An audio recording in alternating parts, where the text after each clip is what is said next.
जन्मोजन्मी अनेक जन्म या महात्म्यांनी काय केलं, बहुता सुकृती नरदेह लागला, बहुता सुकृती नरदेह लागला, पण भक्तीविन गेला आदर बाप भाग्य कैसे न सरेची कर्म न कळेची वर्म आरे मुडा, नाही का, बहुता सुकृती नरदेह लागला, भक्तीविन गेला आदर आणि रावरंक होका उंच नीच याची काय सांगितलं का, राव रंक होका उंच नीच याची, परंतु भक्ती विन माती मुखी त्यांची. मग राव असला, रंक असला, राजा जरी असला, कोणी जरी असला, सगळ्यात वाईट म्हणजे मी ह्यात आहे. म्हणून हे ज्याला आयुष्याचं कोटी कोटी कल्याण करून घ्यायचं आहे, त्याने काय टाकावं तर ते असं आजीवन टाका. काय टाकावं पहिलं देहात, मग तेव्हा तिथं ज्ञान निर्माण होतं, तेव्हा तिथं भक्ती निर्माण होते.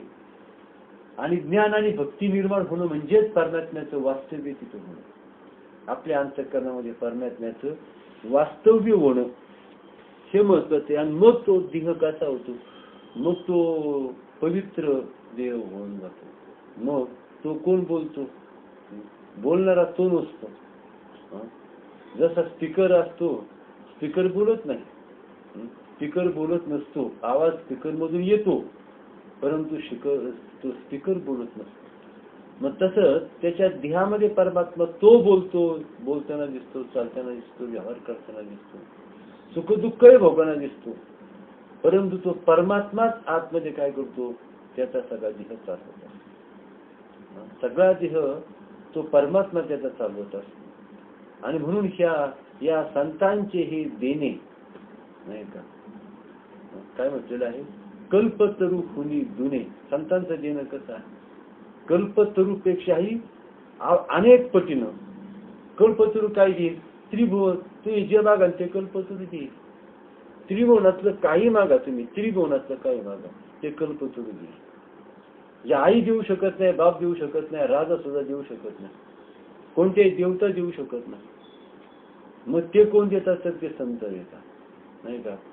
म्हणून काय म्हटले, या संतांचे हे देणे कल्पतरू होणी जुने, परिसा परिस आघात देणे. परिस काय देतोय, परिसापेक्षा आघात, परिसापेक्षा आघात, परिसा परिस आघात देणे. चिंतामणी सुद्धा ठेंगणा पडतो तिथे. मग ते काय करतात, सगळ्या चिंतेतून त्याला बाहेर काढतात. नवे नवे त्याला ह्या त्रिभुवनापेक्षाही अनंत कोटी ब्रह्मांड जे असतात, याचं सर्वोच्च पदावर त्याला ते देत नाहीत, त्या पदावर त्याला आरोप करतात, सर्वोच्च पदावर त्याला आरोप करतात. मग त्याला कळतं आता माझ्यापेक्षा मोठा कुणीच नाही, आणि मीच ह्या जगाच्या रूपाने मीच विस्तारलो आहे. ते त्रिभुवन म्हणजे हे जसं आपलं शरीर आहे ना, ते चंद्र सूर्य माझे डोळे आहेत. नंतर हा वाहणारा त्रिभुवनात वाहणारा वायू हा म्हणजे माझा श्वास आहे. त्यानंतर मग हे पर्वत माझे हात आहेत. अशा प्रकारे तो काय करतो, तर सगळं स्वतः विश्वामध्ये तो स्वतःला, आणि आहेच परिस्थिती तशी, आपण विश्वा एवढे आहोत. मग संकोचून काय झाला असेल लहान, आणि घे आपोषण ब्रह्मंडाचे. संकोचून आपण स्वतःला लहान करून टाकलं. स्वतःला लहान करून का टाकलं आपण स्वतःचा विचार केला नाही. स्वतःचा विचार केला असता तर आपण मोठे झालो असतो. पण आपण स्वतःचा विचार माणसाला करता येत नाही. सगळा विचार करता येतो स्वतःचा. सो म्हणजे काय, सो म्हणजे ब्रह्म, स्वरूप, सो म्हणजे ब्रह्म. मग त्याला स्वतःचा म्हणजे मी जे आहे त्याचा, मी ब्रह्म आहे. मग त्या ब्रह्माचा तरी त्याला कुठे विचार करतो, इथं किती मराठी भाषा आहे नाही का.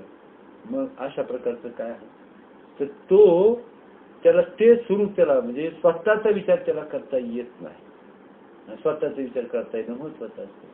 आणि म्हणून आता इथं काय सांगितलेलं आहे, तर इथं हे सांगतात, आपलं थोडस आपण थोडं नजर टाकू म्हणजे श्लोक आपलं जे ज्यांची भक्ती करतात. आता तुम्हाला एक सांगतो नेहमी, एक लक्षामध्ये ठेवा, प्रत्येक जेव्हा आपला ध्येय त्याग करतो, अगदी आपण काय केलेले, अगदी संगत किती दिवस म्हणून हीच सोयीमध्ये सांगितले, श्लोकामध्ये सांगितले. म्हणून काय सांगितलं, तर हाच विचार आपण बुद्धीला घडवायचे. बुद्धीला काय घडवायचे, रामदास स्वामींनी मनाला 120 श्लोक आहेत ना, काही 205 श्लोक आहेत. त्यामध्ये त्यांनी मनाला उपदेश केलेला आहे. मनात्वाचे रे पूर्व संचित केले त्यासारखे भोगणे प्राप्त झाले नाही का. म्हणजे ह्या मनाला त्यांनी उपदेश केलेला आहे आणि अतिशय सुंदर उपदेश मनाला केलेला उपदेश त्या श्लोकामधून. आणि म्हणून काय आहे, बुद्धीला आपण घडवायचंय आणि ती बुद्धी अशी घडवावी अशी आपणच आपल्याला घडवायचे. आपणच आपले गुरु आहेत. आपले गुरु कोण आहेत? आपणच आपले आपण करा सोडून आपलेच आपण गुरु आहोत. नाही तर गुरु म्हणजे काय आहे? गुरु म्हणजे कोणताही मनुष्य गुरु नाही. मनुष्य गुरु झाला की वाटलं अगदी समजायचं. इथं गुरु नाही आणि शिष्य नाही का. गुरु आणि शिष्यपण हे तो आधमाचे लक्षण. गुरु शिष्यपण हे तो आधमाचे लक्षण. इथं गुरुत्व आहे शिष्यत्व आहे ना, तिथं परमार्थ नसतो हे तुम्ही समजून घ्या. जिथं गुरुत्व आहे आणि शिष्यत्व आहे तिथं परमार्थ नसतो, तर परमार्थाचं नाटक असतो. जिथं गुरुत्व आहे आणि शिष्यत्व आहे, जिथं गुरुत्व नाही शिष्यत्व नाही तिथं त्याला परमार्थ म्हणतात नाही का. त्याला परमार्थ म्हणतात. म्हणून आपल्या बुद्धीची घडण आपण करायची आणि ह्या जगात असं वागायचं आहे, आपण असं आपलं जीवन जगायचं आहे की परमात्मा संतुष्ट झाला पाहिजे. तुकाराम महाराजांचं काय झालं, तो परमात्मा किती संतुष्ट झाला परमात्मा. तर देवानं मान खाली घालावी जितकं तुकाराम महाराजांनी ऋण करून ठेवलं होतं. त्यांनी ऋण कसं केलं? विचार केला निपक्षपणे विचार केला. मीचा विचार त्यांनी केला नाही, तत्वाचा त्यांनी विचार केला. आपण मीचा विचार करतो आणि अधोगतीला, जो मीचा विचार करतो तो अधोगतीला जातो, तत्वाचा विचार करतो तो उच्च गतीला जातो. म्हणून मीचा विचार कधी मीला स्थान द्यायचं नाही. मी हे ब्रह्म आहे, पण ते ब्रह्म आपण कलुषित करून टाकलं. आकाशातून जेव्हा ते पाणी आलं तेव्हा गंगेसारखं स्वच्छ होतं, शुद्ध होतं, पण ते गटार झालं. तसं आपलं मूळ ब्रह्म शुद्ध, परंतु तेच आपण तोच मी हा अतिशुद्ध होता, तोच मी गटार झाला. तोच मी काय झालेला आहे? गटार झालेला आहे. म्हणजे काय केलं? आपण विचार केलं. तुम्हाला फार तत्व करता येणार नाही, परंतु मीपणा टाकून, अहंकार टाकून, आदिमन टाकून आणखी त्याचं लक्षण सांगतो, चिन्ह सांगतो. स्तुती आणि निंदा. स्तुती म्हणजे पूज्यता काली नायकावी नाही का. काय आहे? पूज्यता डोळा न देखावी. पूज्यता डोळा न देखावी, स्वकीर्ती कानी नायकावी. पूज्यता डोळा न देखावी आणि स्वकीर्ती कानी नायकावी. स्वतःची कीर्ती आपल्या कानानं ऐकू नये. आपला सन्मान ह्या डोळ्यांनी पाहू नये नाही का. आपला होणारा सन्मान ह्या डोळ्यांनी पाहू नये. हे उच्च गतीचं चिन्ह आहे. अशी आपल्या बुद्धीची जडणघडण. हे म्हणा काय कर, तुला कोणी मोठं म्हणलं ना तिथं समजायचं हा तुझा ऍक्सिडेंट झाला. तुला मोठं कोणी म्हणलं, चांगलं कोणी म्हटलं आणि तुला जर ते आवडलं तरी तुझा ऍक्सिडेंट झाला. हा तुझा काय आहे? ऍक्सिडेंट आहे तुला झालेला प्रचंड अपघात आहे. हे अपघातातून तू काय कर, दवाखान्यात ऍडमिट हो, ट्रीटमेंट घे. कोणतं औषध घे? औषध कोणतं घे? तर निंदकाचे घर असावे शेजारी. हेच औषध तुला. निंदा हेच तुला बरं करणारं औषध आहे आणि स्तुती हे जे आहे हे तुला मारणार विष आहे. म्हणून स्तुती हे विष आहे. त्या आजाराला बरं करायला निंदा हे औषध आहे आणि स्तुती हे विष आहे. मग सगळं जगाला स्तुती आवडते.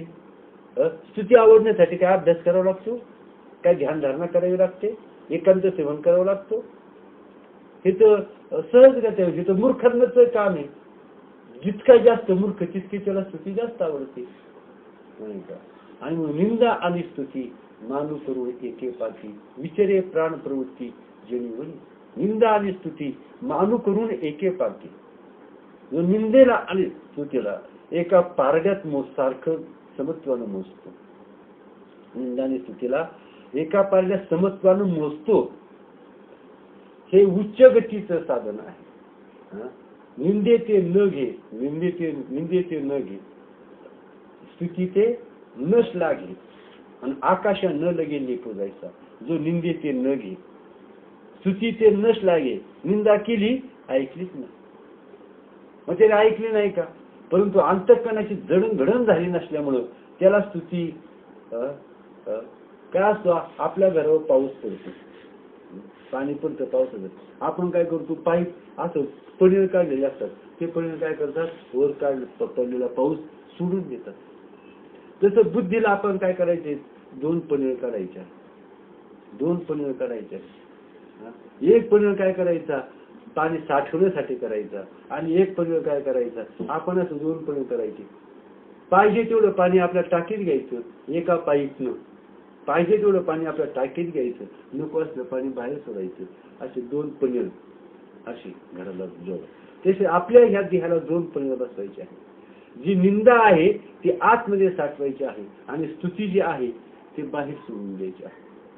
ठीक आहे, करायची आहे. अभ्यास करायचा, मी पण टाकायचे, याच्याकरता सेवाभाव वृत्ती आहे. हे सगळे देवे यांना मोठं म्हणा, आपोआप आपला अहंकार जातो. समोरच्या माणसाला मोठं म्हणलं की आपला अहंकार जातो, आणि मी मोठं म्हणलं का अहंकार वाढतो. समोरच्याला तुम्ही किती सोपं गणित आहे, कुठे जाता अभ्यास करायला, तर हिमालयामध्ये कशाला जायचं, हिमालयामध्ये किती सोपं शास्त्र आहे. तुम्ही समोरचा हा देव आहे आणि मी भक्त आहे असं माना, झालं, तिथंच निकाल लागतो. परंतु निरंतर बुद्धी अशी झाली पाहिजे. दंडवती महाराजांची भूमिका ही, समोरचा परमात्मा आहे आणि मी दास, तो माझ्यापेक्षा अनंत कोटीने मोठा आहे. म्हणून भक्तिभावानं दर्शन घ्यायचे, पूज्यत्वानं दर्शन घ्यायचे. भगवत भाव त्यांच्या बुद्धीमध्ये होता, दर्शनामध्ये होता, कृतीमध्ये होता, दृष्टीमध्ये होता. आणि म्हणून काय झालं, म्हणून गाढवाचं दर्शन घेतलं.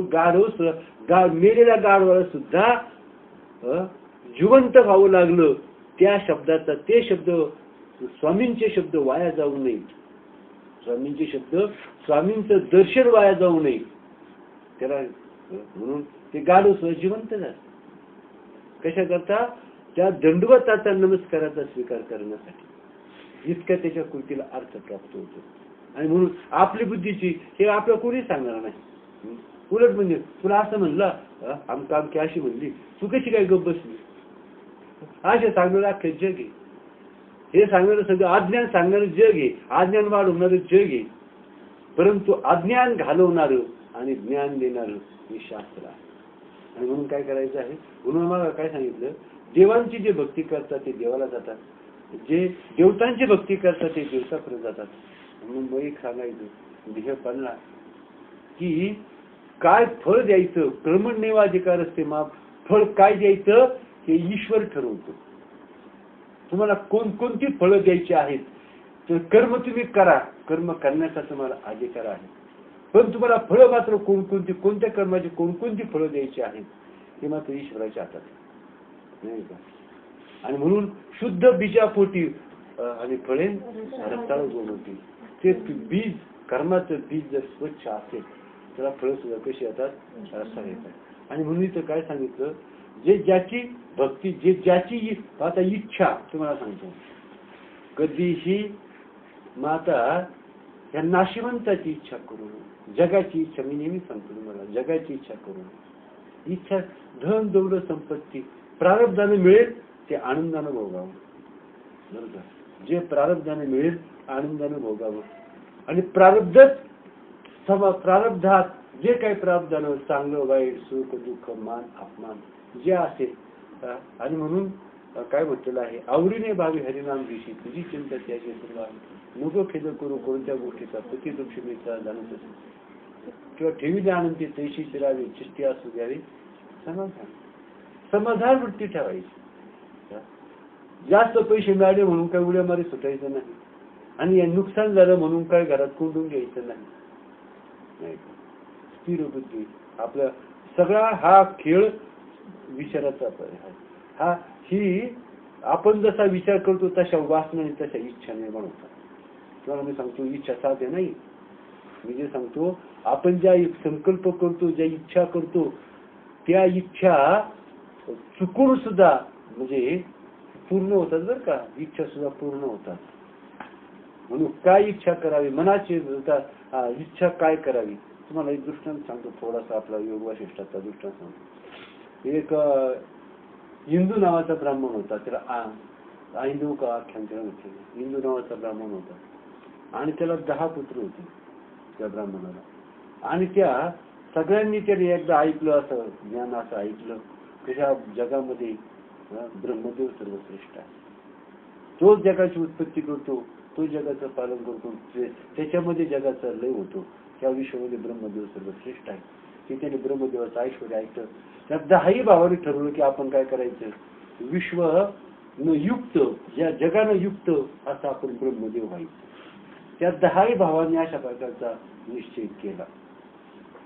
आणि मग नुसतं ते विचार करून थांबले नाहीत, निश्चय करून थांबले नाहीत, त्यांनी घरदार सोडलं. एकांतवासामध्ये, अरण्यामध्ये, जंगलामध्ये ते गेले आणि त्या 10ही भावांनी तपश्चर्या, म्हणजे काय म्हणतो, कठोर तपश्चर्या त्यांनी सुरुवात केली. त्यांची शरीर शुष्क झाली, त्यांची शरीर शुष्क झाली. पण प्राण्यांनी त्यांची शरीर खाऊन टाकली प्राणी, परंतु त्यांचं चित्त शिल्लक राहिलं. शरीर प्राण्याने खाऊन टाकले, पण त्यांचं चित्त शिल्लक राहिलं. आणि त्या चित्तामुळे त्यांचं चित्त काय होतं, चित्त काय होतं, आम्हाला ब्रह्मदेव व्हायचं. तपश्चर्या, रात्रंदिवशी तपश्चर्या केली. कशा करता, ब्रह्मदेव होण्यासाठी, ब्रह्मा होण्यासाठी तपश्चर्या सुरू केली. त्या तपश्चर्याचा प्रत्येक क्षण काय सांगत होता, आम्हाला ब्रह्मा व्हायचं आहे, याची दृढ इच्छा. आणि म्हणून काय झालं, त्यांचा देहपात झाला. आणि ते 10ही भाऊ काय झाले, म्हणून इच्छा काय केली, ब्रह्मदेव व्हायचं आहे.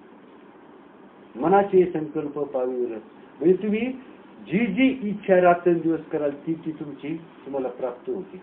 आपण जनावर होतो का, जनावरासारखा इच्छा करतो म्हणून आपण पशु त्याला प्राप्त होतो.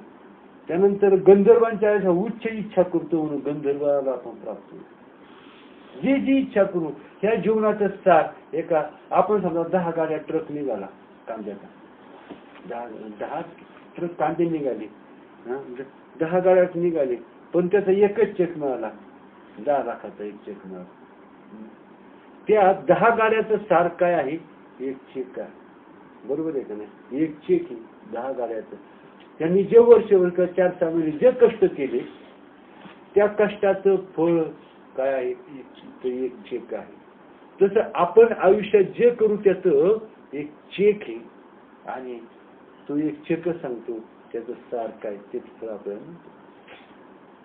म्हणून तर ते ब्रह्माला प्राप्त झाले. जळभरत राजा सांगतो, जळ आपण जशी कर्म करू त्याच्या त्या ज्या ज्या इच्छा करू, ज्या ज्या वासना करू, जे जे करू त्या त्या लोकाला, त्या त्या दैवताला, देवतांची भक्ती करायची नाही, दैवतांची भक्ती करायची नाही, आपल्या देवाची भक्ती करायची. आणि आत्माच देवांचा देव आहे. ज्ञानेश्वर म्हणतात, ज्ञानदेव म्हणे भजा आत्मदेवा, अखंडित सेवा करा त्याची. आणि आपल्याला त्या देवाशी आपल्याला भक्ती करण्यासाठी, एकाग्रता साधण्यासाठी, एकाग्र बुद्धी ठेवण्यासाठी सोपं आणि न चुकणारं, अचूक फळ देणारं साधन म्हणजे आपला प्रबोध आहे. बरं का, तुम्हाला चिंता कर, प्रबोध जपा रात्रंदिवस, यथार्थ योग्य शुद्ध फळ आपल्याला प्राप्त होईल. प्रबोध काही चिंता विचारच करू नका, फक्त प्रबोध जपा. आहे का, किती सोपा मार्ग दिला आपल्याला संतांनी, किती सोपा मार्ग दिला. फक्त प्रबोधाचं चिंतन करा, बाकीचं काहीच करू नका. आणि मग ते 10, मग प्रभू रामचंद्राने विचारलं का, हे वशिष्ठाने विचारलं की हे महामुनी, तर पृथ्वी तर एकच आहे. मग ते 10 भाऊ, 10चे 10 जण हे ब्रह्मा कसे काय झाले, त्याने प्रश्न विचारला.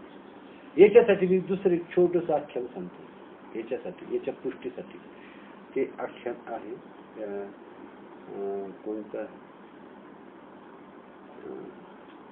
असू द्या, पण अशाच प्रकारचं आख्यान आहे.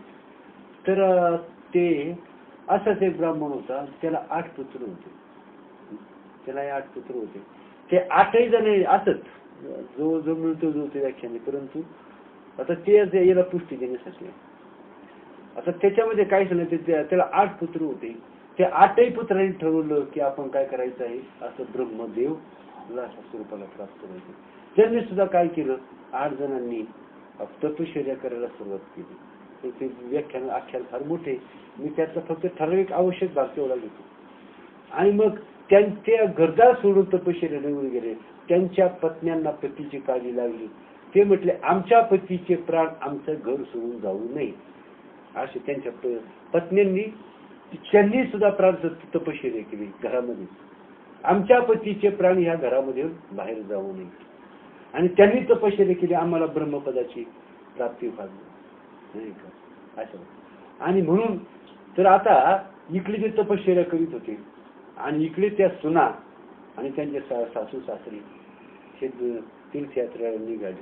म्हणजे दुर्वास ऋषी भेटले, परंतु दुर्वास ऋषीचं त्यांनी दर्शन घेतलं नाही का. आणि म्हणून त्यांना शाप दिला. काय शाप दिला? तुमचा वर सफळ होणार नाही. यांना दिलेला दुर्वास ऋषींना, या भावांना. आणि मग आता पुढं काय झालं की त्यांनी तपश्चर्या केल्या. तर तेव्हा ते आपल्या घरी गेले. तपश्चर्या पूर्ण झाली. 8 भाऊ आपल्या घरी गेले आणि यथा कालक्रमाने त्यांचं प्राणक्रमण झालं त्यांच्याच घरामध्ये. आता त्यांना वर दिला होता काय, त्यांनी तो वर म्हणजे त्यांची तपश्चर्या सिद्ध झाली. तपश्चर्या सिद्धही व्हावी लागते. त्यांची तपश्चर्या पूर्णतेला पोहोचली. त्यांना वरही मिळाला का तुम्ही 8ही जण 8ही ब्रह्मांडाचे ब्रह्माधिपती आहात असा त्यांना वरही मिळाला. आणि आता त्यांच्या ज्या बायका होत्या त्यांनाही वर मिळाला होता. त्यांना वर काय मिळाला होता? त्यांची मागणी होती का आमच्या पतींचे प्राण त्यांना आमचे पती आम्हाला प्रिय आहे. हा त्यांनी आधी मागितलं आमच्या पती अमर होत नाही का. पण त्या देवतेने सांगितलं का या देहानं कोणीही अमर होऊ शकत नाही. मग पुढे काय सांगितलं? त्यावेळी मग आमच्या पतीचे प्राण आमच्या या घराच्या बाहेर जाऊ नये. ठीक. मग आता दोघांचाही आशीर्वाद, दोघांनाही काय केलं? त्यांना तपश्चर्येचं फळ यथार्थ सांगितलं. मग आता त्यांनाही ब्रह्माधिपती होणं गरजेचं होतं आणि यांच्या इच्छेप्रमाणे त्यांचे प्राणही घराबाहेर जाऊन देणं अयोग्य. आणि म्हणून काय झालं? त्यांचं यथाकाळ प्राणोत्क्रमण झालं. त्या 8ही भावांचं प्राणोत्क्रमण झालं. मग ते त्याच घरामध्ये 8 ब्रह्मांडाचे अधिपती झाले. 8 ब्रह्मांड त्याने निर्माण केले त्याच घरामध्ये. प्रत्येकानं आपापलं स्वतंत्र ब्रह्मांड निर्माण केलं. तिथं मोठं ब्रह्मांड होतं. तिथं आकाश मोठं, प्रचंड मोठं आकाश होतं. अनेक समुद्र होते, मोठमोठे पर्वत होते, मोठमोठ्या नद्या होत्या, अनेक जंगलं होती, वृक्ष, विधी, शहरं होती, गाव होती, पशु पक्षी अनेक होते, माणसंही अनेक होती, स्त्रिया पुरुष अनेक होते. अशा प्रकारचे अनेक नगर अशा त्या ब्रह्मांडाचे अधिपती केले. मग रामानं विचारलं की 8 जण भाऊ एका घरामध्ये ह्या घरामध्ये मोठा बंगला बसवायचं म्हटलं तर बसवता येईल का? या घरामध्ये बंगला बसवता येईल का? मग ह्या घरामध्ये गणेश नगरात्री बसवता येईल का? ह्या खिशात पैसे मागून किती पैसे मागणार आहे? नाही. मग त्याने विचारलं म्हणे तुला मी शास्त्र सांगतो तू ऐकून. हे ब्रह्मांडाधिपती झाले, ब्रह्मा म्हणजे ब्रह्मदेव झाले हे खरं. मग हे तितकं सत्य आहे. हे अजिबात यामध्ये अन्यथा नाही. 8ही भाऊ आज ब्रह्मांडाचे ब्रह्मदेव झाले. तर ते कसे झाले म्हणे हा तुझा प्रश्न आहे तर ते सांगतो का प्रत्येकानं काय केलं आपल्या संकल्पानं हे जे चिदाकाश आहे या चिदाकाशाच्या एका अणूमध्ये प्रत्येकानं आपलं एक ब्रह्मांड कल्पिलं आणि तेच ब्रह्मांड काय त्या चिदाणूमध्ये एक अनंत कोटी म्हणजे असं मोठं प्रचंड विश्व निर्माण झालं. आणि असे 8ही भाऊ एकाच घरामध्ये 8ही ब्रह्मांड निर्माण झाली. आणि म्हणजे आता ब्रह्मांड तुम्हाला सांगतो ब्रह्मांडही कल्पित होते. ती ब्रह्मांड कशी होती? कल्पित. स्वप्न आपण जसं आपण स्वप्न पाहतो. मग त्यांनी तसं स्वप्न पाहिलं का आता मी हातात ऐका मी आता ब्रह्मदेव झालो आहे. एवढं ब्रह्मांडाचा मी अधिपती आहे. या ब्रह्मांडाचा एवढा मोठा प्रदेश आहे. एवढे अनेक ह्या ब्रह्मांडामध्ये पर्वत आहेत. अनेक इथं नदी आहेत, समुद्र आहेत. इथं चंद्र सूर्य तारे आकाशगंगा सुद्धा आहे. इथं जंगल आहेत, पशु पक्षी आहेत, अनेक माणसं आहेत. आणि अनेक जण आपल्याकडे कर्म व्यवहार करत आहेत आणि मी त्यांचा अधिपती आहे, त्यांचं पालन करीत आहे, अशी त्यांनी नुसती कल्पना केली आणि कल्पनेने त्यांना नुसतं पाहिलं. आपण जसं जग पाहतो तसंच त्यांना जग दिसलं. हे जग आधी तुमच्या चित्तामध्ये आहे.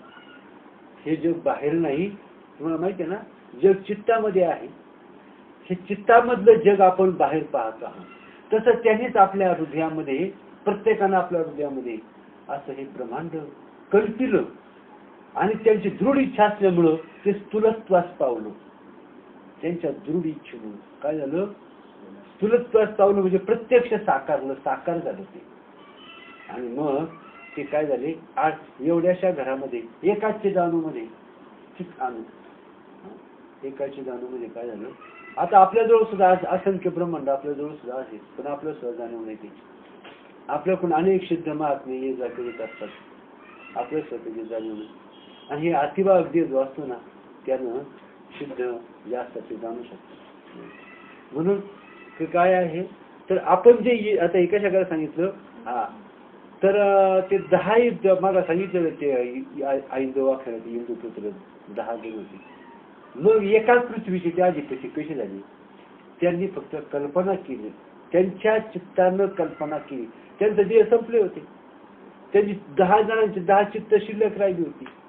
मग 10 चित्तांना कल्पना केली एकाएकानं का मी, त्यांनी कल्पनेच ब्रह्मांड निर्माण केलं. आपण जसं कल्पनेनं स्वप्न निर्माण करतो ना, आपल्या ज्या इच्छा असतात त्या इच्छा स्वप्नामध्ये साकार होतात आणि तेच आपलं काय होतं, विश्व बनतं. मग तसंच हे सुद्धा हे दीर्घ हे असं स्वप्न, मग तसं त्यांनी कल्पना केली आणि ते ब्रह्मांडाची गती झाली. म्हणजे आपण जशा प्रकारची इच्छा करू आणि तशाच प्रकारचं फळ माणसाला प्राप्त होतं. आणि म्हणून याला छंद म्हणतात. त्याला काय म्हणतात, छंद. छंद म्हणजे इच्छा. म्हणून इच्छा चुकून जर इच्छा, तुम्हाला ते हे माहिती आहे का, कल्पवृक्ष, त्याच्या खाली तुम्ही जर म्हटलं आता जर इथं वाघ येतो काय, तर वाघ येईल. माझ्यावर धडक घालतो काय, तो लगेच धडक घालेल. आणि वाघ पुढे आलो, माणूस अशीच कल्पना करतो. कोणता अशी कोणती कल्पना करत नाही का आता वाघ मला घाबरेल, मी त्या वाघाच्या मागे लागेल, तो वाघ पुढे पळेल आणि मी त्या वाघाचा निपात करेल. अशी कोणी कल्पना करतो का? कल्पना, आता वाघ आला, आता माझं काही, अशी तो कल्पना करतो. आता मी मेलो तो मरतो, कल्पना करतो तो. म्हणजे हा कल्पना हाच कल्पवृक्ष आहे. काय आहे, कल्पना हाच कल्पवृक्ष आहे. माणूस जसजशी कल्पना करतो तशा त्याच्या कल्पना साकार होतात. आणि म्हणून आपण काय करावं, देवा त्या कुणाचं भजन करावं, रमा माझ्या पट्टाची राणी. मग आता पुढे सांगितलं इतक्या त्या 2-4 वेळा फार शेवटच्या फार सुंदर वेळ आहेत. मग भगवंत म्हणतात की अरे शेष सुद्धा माझ्या पायाखालचं अंगाखालचं आतरून माझं ऐश्वर्य काय सांगावं, अर्जुनाला सांगतात माझं ऐश्वर्य काय सांगावं. जी स्त्री आहे लक्ष्मी, तिच्या दासींच्या ठिकाणी एवढं ऐश्वर्य की त्या सुद्धा काय करतात, स्वर्ग नरक ह्या मुलं जशी चुलबुलकीची खेळ खेळतात, चुलबुलकीची खेळ खेळतात, त्याच प्रपंच भातुकलीच्या खेळामध्ये काय राजा आणि राणी, ते त्यांचा खेळ असताना प्रपंच असतो. आपला प्रपंच तसा आहे.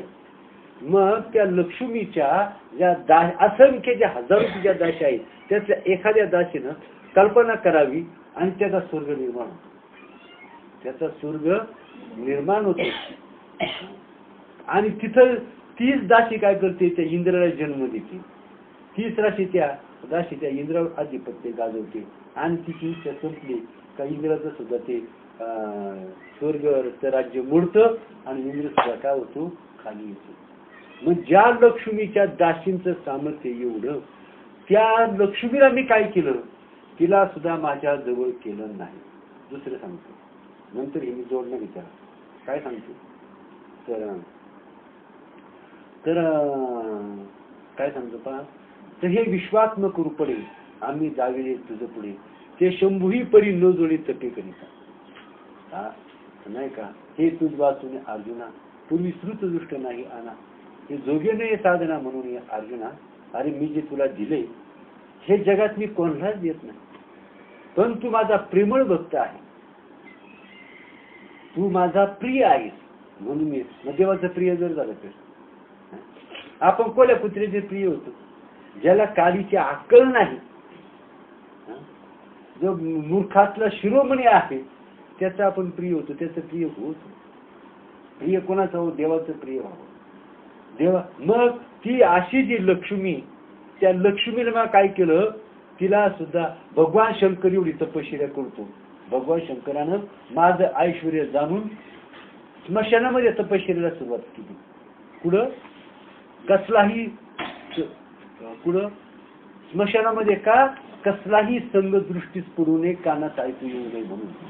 आणि म्हणून भगवान शंकर सुद्धा नाही का, ये मार्गीचा कापडी महेश वागून, तर भगवान शंकर एवढं तपश्चर्या करणार, रात्रंदिवस अखंड स्मशान ज्यानं धारण केलं, स्मशानात ज्यानं वास्तव्य केलं, इतकं वैराग्य धारण केलं, तरी त्याला सुद्धा मी हे दिलं नाही. त्या लक्ष्मीला रमा माझ्या पट्टाची राणी, तिची मी सेवेची लाविली चिरणी, त्यांना सुद्धा नाही. परंतु खांदी वाहिल्या गवळणी भक्त शिरोमणी गोपिका, मी लक्ष्मीला सुद्धा काय केलं, तिला माझे कामाला लावलं, बस माझे पाय लागले. पण तिला माझ्या हृदय स्वामीनी बनवलं नाही. त्या ज्या गवळणी होत्या, त्या खांदी वाहिल्या गवळणी, रमा माझ्या पट्टाची राणी, पट्ट राणी रमा माझी आहे का नाही? पट्ट राणी रमा माझ्या पट्टाची राणी, तिची मी सेवेची लाविली चिरणी, तिला सुद्धा मी जवळ केलं नाही. परंतु तिचं भाव, तिची प्रेम, तिचं प्रेम एवढं अफाट, मग मी तिला काय कामाला लावलं? त्या कामाला लावलं. गवळणीनं नाही या कामाला लावलं. गवळणीनं मी खांद्यावर घेतलं, डोक्यावर घेतलं, जवळ घेतलं, गवळणीनं हृदयाशी घेतलं. खांदी वाहिल्या गवळणी भक्त शिरोमणी गोपिका, आणि त्यामध्ये हृदयस्थाच्या ठाई भजनेशिवाय कोणीच नाही का. अशा प्रकारचं देवाला नैवेद्य ठेवायचा आहे. नारळ फोडायचा देवाला, 10 रुपये 15 रुपयाचा नारळ नाही देवाला फोडायचा आहे. या देहाचा नारळ देवाला अर्पण करायचा नाही का. या देहाचा नारळ, याच देहाचा, त्याच्यावर नैवेद्य आपण नैवेद्य त्याच्यावर ठेवतो, वरण ठेवतो, भात ठेवतो, भाजी ठेवतो.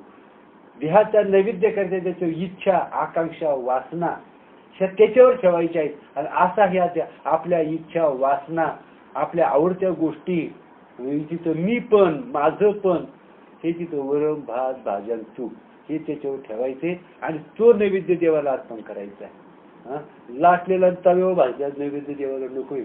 असे देव नैवेद्य नाही पाहिजे देवाला. कोणता नैवेद्य पाहिजे? या देहातच काय करायचं, एवढाचा नैवेद्य करायचा, या देवाचा नैवेद्य करायचा. त्याच्यावर मी हा भात, माझं हे वरण, वासना ह्या भाज्या, आणि मोठेपण हेच भजी असतील काय असतील, हे जे सगळं आपल्याला हे रोग चिकटलेले आहेत, आपल्याला हे गोचिडे, या पिसवा आहेत, या उवा आहेत. आपल्या डोक्यात वाव होतात ना, या उवा आहेत, या पिसवा आहेत, हे गोचिडे. मी, माझं, मोठेपण, पैसा, आज अंक, ह्या हे असं हे देवाला अर्पण करायचं. देहाचा अभिमान ठेवायचा नाही, देहाच्या मागे जायचं नाही, मान मोठेपणाने हुरळून जायचं नाही, अपमान झाल्याने खचायचं नाही. सुरुवातीला त्रास होईल. अपमान केलं कोणाला आनंद होतो का? कोणाला आनंद होत नाही. परंतु विवेक, हाच तुला काय आहे, हाच देवाचा प्रसाद. हा अपमान झाला, हा देवाचा प्रसाद. निंदा झाली, हा देवाचा प्रसाद. कुणी स्तुती केली, ही देवाने तुला परीक्षा तुझी परीक्षा पाहण्यासाठी हे काय केलेलं आहे, हे आलेलं नाही का. असा बुद्धीने विचार करायचा आहे. मग चिंतन काय करणार? चिंतन तरी काय करणार? चिंतन काय करणार? नुसतं प्रबोधाचं अनुसंधान केलं तर ह्या चिंतनानं अंतःकरणाची बुद्धीची जडणघडण होते, यानं विवेक तयार होतो, यानं वैराग्य तयार होतं, आणि यानं ज्ञानही सिद्ध होतं. अशा विचाराने नाही का. देहावर प्रेम करणार पशुही देहावर प्रेम करतात. इंद्र तो देहावर प्रेम करतो, परंतु त्याला कधी अक्कल आहे म्हणून तो इंद्र स्वर्गाचा, बेअक्कल म्हणून तो स्वर्गाचा राजा झाला. त्याची बुद्धी काय झाली, बुद्धी त्याची भ्रष्ट झाली म्हणून तो स्वर्गाचा राजा झाला. बरोबर आहे का नाही. आपले संत तुकाराम महाराज, नामदेव महाराज, भक्त प्रल्हाद, हे ईश्वर स्वरूपाला जाऊन मिळवलं, कल्याण करून घेतलं. पण त्याची एवढं पुण्य केलं, एवढी तपश्चर्या केली आणि काय मागून घेतो? स्वर्गाचं राज्य मागून घेतो. आपण एवढा परमार्थ करतो, काय मागून घेतो? मी मठाधिपती झालो, माझा मर झाला, माझे दिंडे आहेत, माझा फोटो देवाला ठेवलाय माझ्या शिष्यांनी, माझा फोटो देवाला ठेवलाय माझ्या शिष्यांनी. माझा नाही गुरु शिष्य पण गुरु हे पद डोक्यातच घ्यायचं नाही. गुरु नाही, शिष्य नाही, काहीच नाही. आपण कधीच त्याच्या आधी जायचं नाही. म्हणून अनंत अपराधी पतित आगळा, परी पाया वेगळा नका. मी अनाथ, तुकाराम महाराज पतित होते का? पतित होते का? पापी होते का तुकाराम महाराज? परंतु स्वतःला मोठं नाही समजायचं, स्वतःला पापी समजायचं, हीन समजायचं, दीन समजायचं, मोठं नाही समजायचं. किती ज्ञानाचं आपण, अख्खं ज्ञानाचं आपण जरी समजा त्या सरस्वती जरी आपल्या बुद्धीमध्ये येऊन तिने वास्तव्य केलं तरी आपण ज्ञानी म्हणायचं नाही. हे भगवंताची कृपा आहे. त्यानं आपलं काय